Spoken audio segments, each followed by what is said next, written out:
All right, Jesse on fire. Welcome back, son. So some of you guys might have just watched my my live stream, but guess what? It got blocked because anybody who was on there and saw that I held up the Conor versus Eddie Alvarez fight, it got caught, and it's his that live stream is now blocked on YouTube. But that said, who cares, right? Let's talk about the outcome of that fight, because what?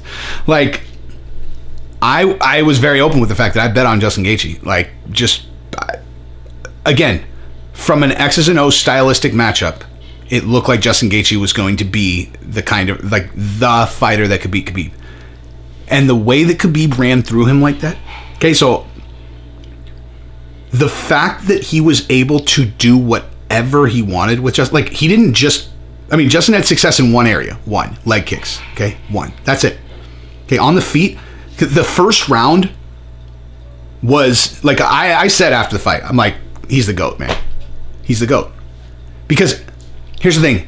Everyone that he fought, he took their strength and he fought them there and beat them at their own game. With the exception of Conor. You know? With the exception of Conor, where he took him down. But, like, he beats everyone everywhere.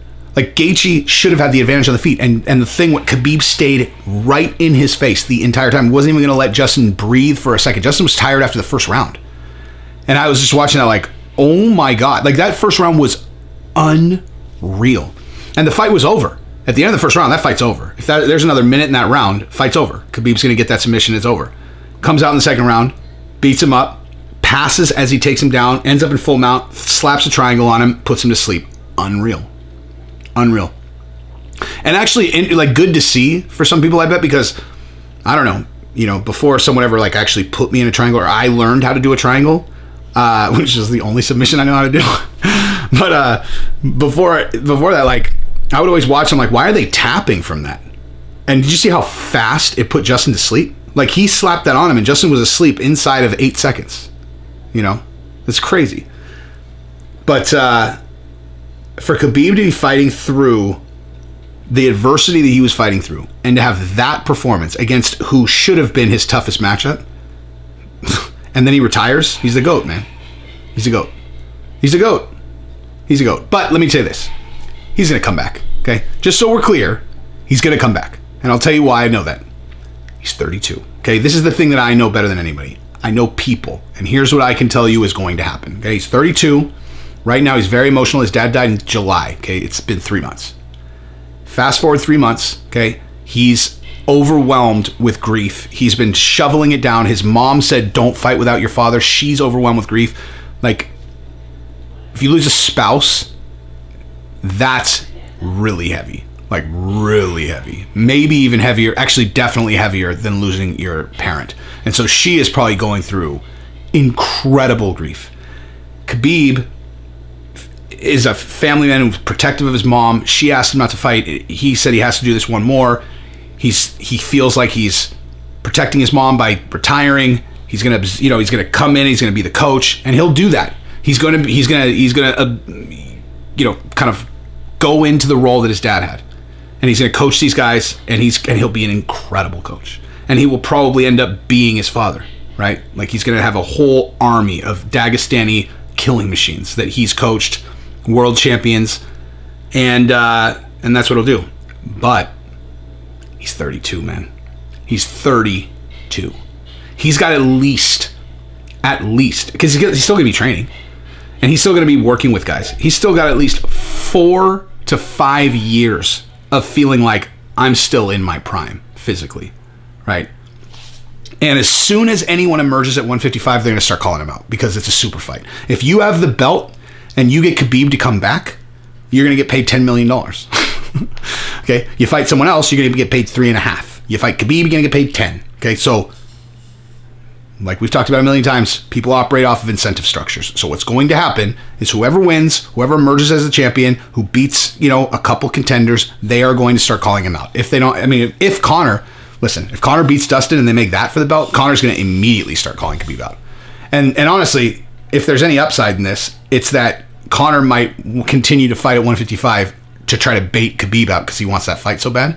So we might get a lot more of Conor as a result of this. Because if Khabib stayed around, what would happen is Conor would beat Dustin.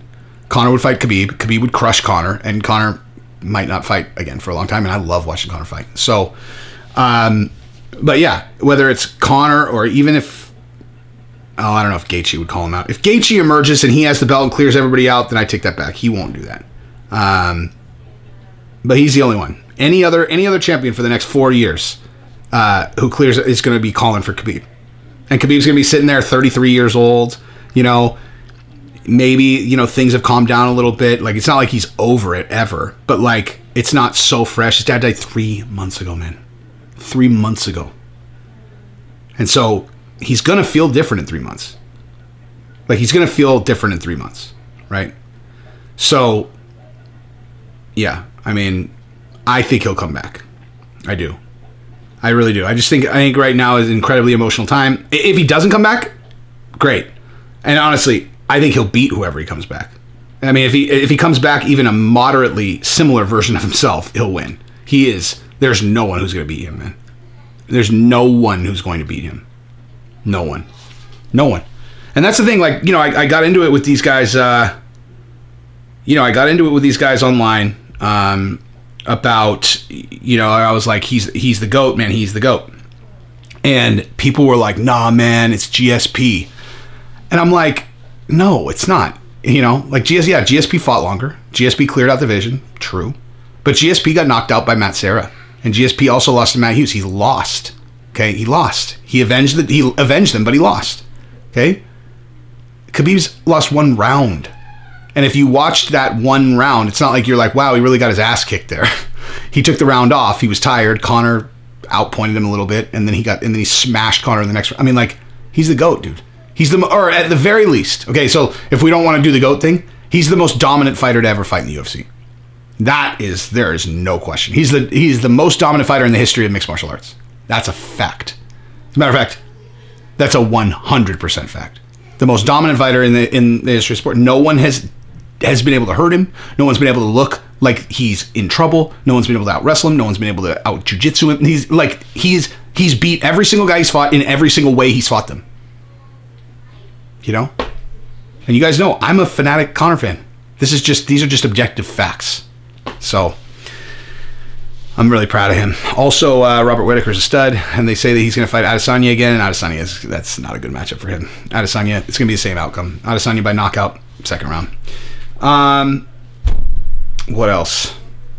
That was pretty much it, man. That was a main event heavy card. There was a girl fight on the card, and then there was also a fight with a guy that was 4-0, and then another guy who had just won on the Contender Series, and they were on the main card. And I was like, this is a light card. I wonder how many pay-per-view buys that thing did. I really do. Because those guys got paid, man. They got paid. Dustin Poirier right now is probably licking his chops.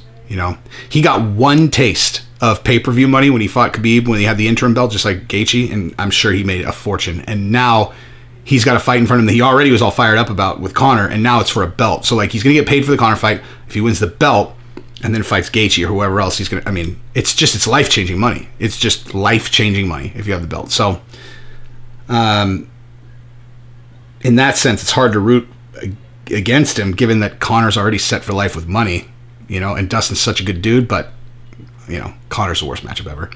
Anyway, that's what I've got. Subscribe to the channel, ring the bell. I'm sorry I got blocked. Hopefully you guys watched it. There was there's about 7,000 people total that watched.